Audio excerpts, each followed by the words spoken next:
Mr. Schultz will have as much time as he needs to respond to the questions of 15 people. Senator Cassidy? I defer to Senator Romney.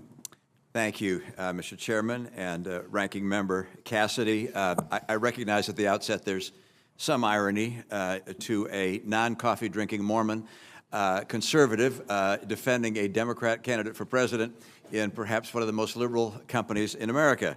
That being said, I also think it's somewhat rich that that you're being grilled by people who have never had the opportunity to create a single job, and yet they believe that they know better how to do so, and what's best for the American worker, and what's best for the American economy, what's best for growth.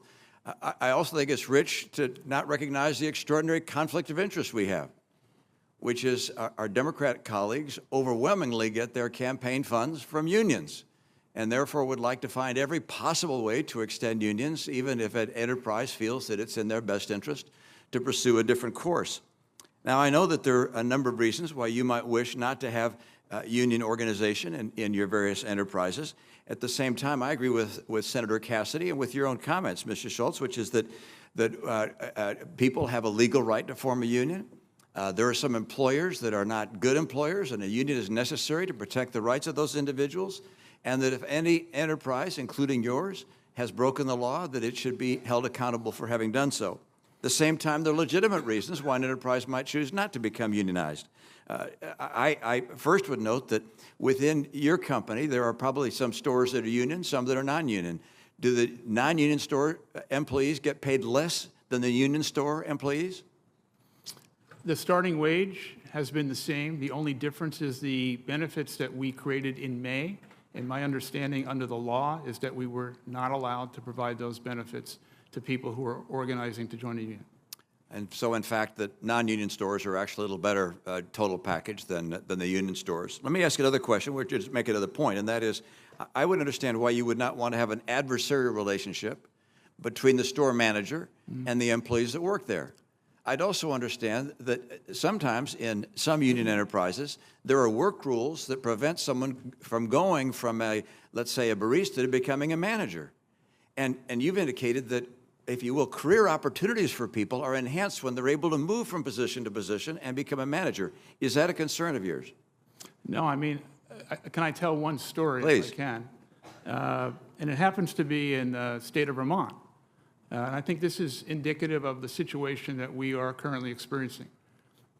There's 7 stores in the state of Vermont that Starbucks has. Of the 7, one of them voted to join a union. This is important fact. 21 Starbucks people, partners, work in that store. How many people do you think voted to either become a union or not a union? Take a guess. Got me. I would presume the Well, majority. I think when you hear the number, you'll understand the problem. 21 people in the store, 6 people voted. 6.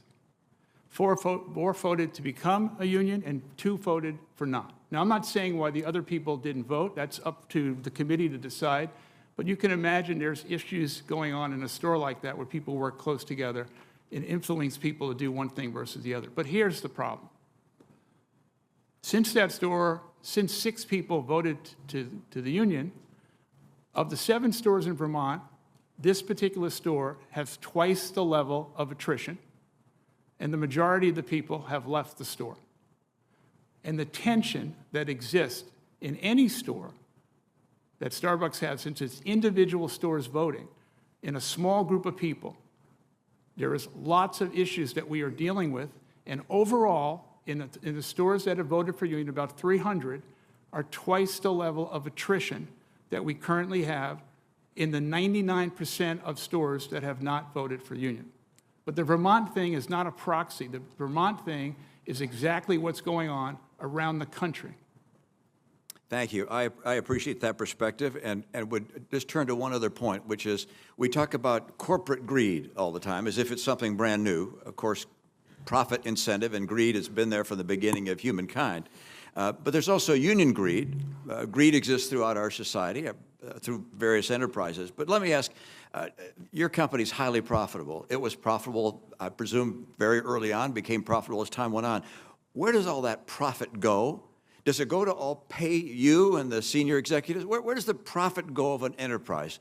Did it all go out in dividends or stock buybacks? Where has your profit gone over the history of your company? The majority of profits that Starbucks has made has gone back into infrastructure, roasting plants, $800,000 to $1 million to build a store. The profits of the company have gone back to the business. Now, what's most important, though, is when we create shareholder value, as we have for Starbucks through the years, our employees, our partners, are sharing our shared success model in that profit because everyone has been an owner. And the first day that I came back, April 4th, 2022, the first day, what did I do?